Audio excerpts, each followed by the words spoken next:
orang tua saya, ayah saya, sering ikut rombongan ziarah Wali Songo.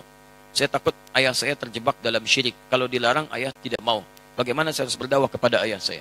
Teman-teman sekarang, teman-teman sekalian yang dimuliakan Allah Subhanahu wa taala, ziarah itu artinya kunjungan. Ziarah. Jadi saya menziarahi antum, berarti saya mengunjungi antum. Mau kemana Ustaz Adi? Mau ziarah. Mana? Ke Pak Lutfi. Pak Lutfi di mana? Di Lampung. Kan Pak Lutfi masih hidup. Ziarah itu bukan mengunjungi orang yang wafat saja. Ziarah itu bisa diartikan mengunjungi orang yang masih hidup. Bisa. Jadi ziarah artinya kunjungan. Kunjungan. Baik ya? Nah sekarang, bolehkah kita mengunjungi orang yang sudah wafat? Boleh. Apa yang dikunjunginya? Kuburnya. Makanya ada istilah ziarah kubur. Mengunjungi orang yang wafat dalam kuburnya. Apa yang dilakukan? Mendoakan mereka. Jadi Nabi bahkan mengatakan, silakan. Lihat-lihat. Kuntu nahaitukum an ziyaratil kuburi fal'ana fazuruha. Itu dalilnya. Dulu saya pernah larang Anda untuk ziarah kubur. Dulu. Dulu itu saat iman lemah. Ada kebiasaan di jahiliyah. Kalau ada orang meninggal, itu mereka meratap-ratap. Ratap-ratap. Untuk menunjukkan bahwa orang ini orang baik. Diratap. Ada yang rubuk-rubuk rambut. Ada yang mukul-mukul begini. Bahkan nanti gini. Saking populernya kesan itu dianggap orang baik. Sampai ada jasa penyewaan orang nangis. Jasa nyewa orang nangis. Jadi kalau ada dikenal orang buruk misalnya, disewa nih, berapa orang? Rombongan. Untuk nangis saja. Nangis, terus meratap-ratap. Ada itu. Zaman jahiliyah. Jadi begitu ada kebiasaan seperti itu, jadilah kultur di masyarakat. Biasanya budaya itu muncul karena biasa. Biasa itu dari kebiasaan. Kebiasaan begitu jadi tradisi nantinya. Maka ketika ada tradisi itu kuat di masyarakat, iman mulai lemah. Di awal-awal. Awal-awal, iman masih lemah maksud saya.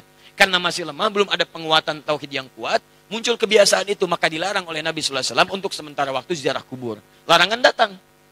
Kenapa dilarang? Bukan gak boleh ziarah. Bukan gak boleh ziarah. Larangannya karena dikhawatirkan ketika ada yang meninggal, tradisi tadi lebih kuat daripada awal-awal keislaman. Muncullah seperti itu. Sehingga maaf, iman yang seharusnya muncul, teman-teman sekalian, itu terhenti, terbatasi oleh nilai-nilai tradisi yang tadi. Maka setelah imannya kuat, paham bisa membedakan, mana doa, mana diskusi, mana ceramah, mana ngobrol, ya kan?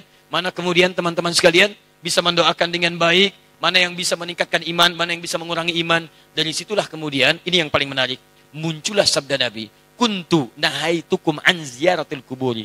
Dulu saya larang kalian ziarah kubur karena dikhawatirkan kalian meratap, minta-minta pada yang tidak baik. Fal'ana fazuruha. Sekarang ziarahi. Di ziarah kubur itu hukumnya boleh. Sekarang antum katakan, saya ingin ziarah Wali Songo. Boleh. Apa yang dilakukan saat ziarah itu? Turunkan lagi hadis-hadis Nabinya. Doakan mereka. Apa doanya?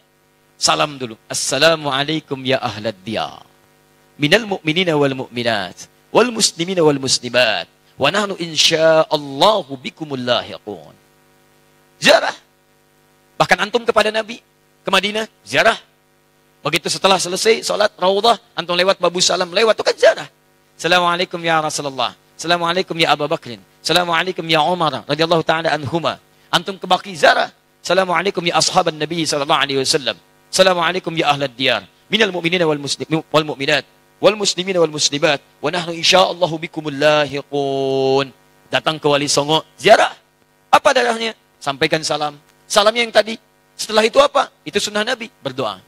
Allahumma ighfir lahum warhamhum wa'afihim wa'fu anhum wa akrim nuzulahum wa wasi' madkhalahum wa naqqihim minal khataaya kama yunaqqa thawbul abyadu minad danas. Doakan mereka.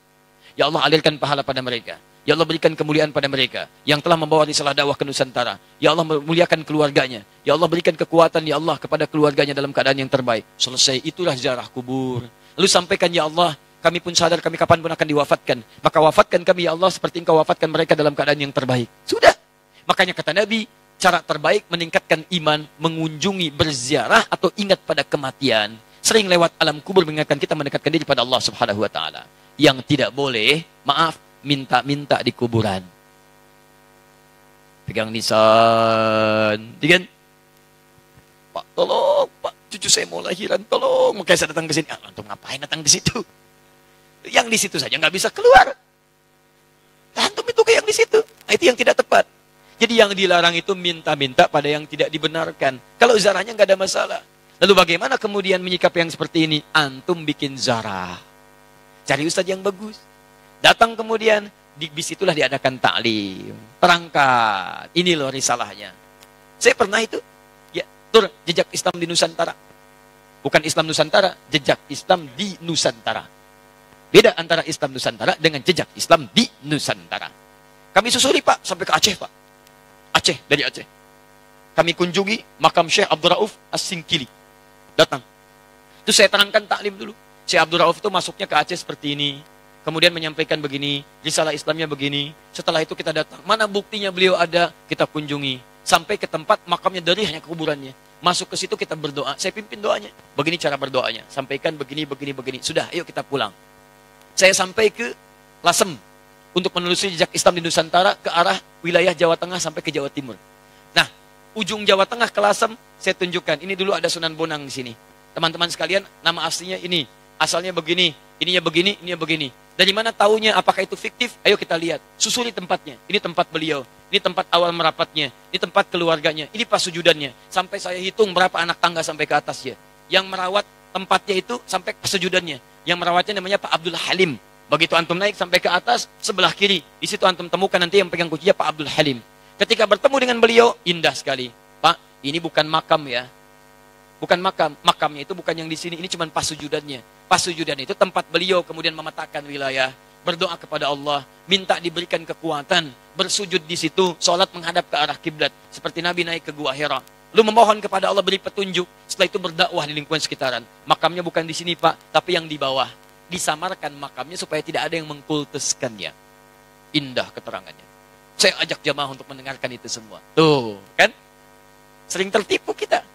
Makanya ditutup tuh pas sujudannya juga supaya tidak ada yang mengkultuskan itu. Cuman lihat ke situ, baik, terangkan. Kalau sudah seperti itu enak taklim kitanya. Di sejarahnya paham, ada tokohnya, ada bekasnya, kemudian kita mendoakan, setelah itu kita pulang, selesai. Jadi kita itu tidak harus saling mencolok, gak ada wali songo, begini. Alah, antum ini kenapa sih? Sebelum bilang gak ada, lihat dulu.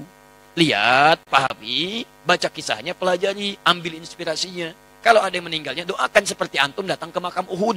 Datang ke situ, antum doakan, cerita di situ, selesai. Seperti antum datang ke makam Nabi, berdoa di situ, bahas sekitarannya, pulang, selesai. Itulah teman-teman sekalian. Jadi kita ambil cara yang hikmah. Jelas ya? Nah, jadi kita pun tidak harus menyakiti orang lain, tapi meluruskan dengan cara-cara yang terbaik. Hikmah. Ya. Karena masjidnya al-hikmah, selalu ini yang muncul. Allah Ta'ala alam bisawab.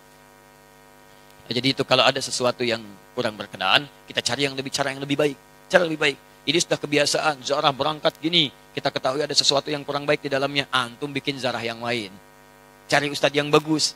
Di situ terangkan sejarahnya macam-macamnya, kunjungi, terus cari tempat-tempat yang terbaik. Kalau sudah paham seperti itu, pelan-pelan nanti akan terbuka hatinya. Allah Ta'ala a'lam bissawab.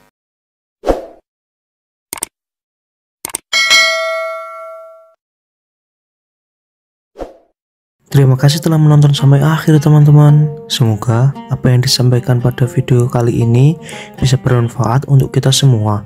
Dan jangan lupa share agar mendapatkan pahala jariah karena sudah membagikan kebaikan kepada saudara-saudara muslim kita dimanapun berada. Terima kasih. Wassalamualaikum warahmatullahi wabarakatuh.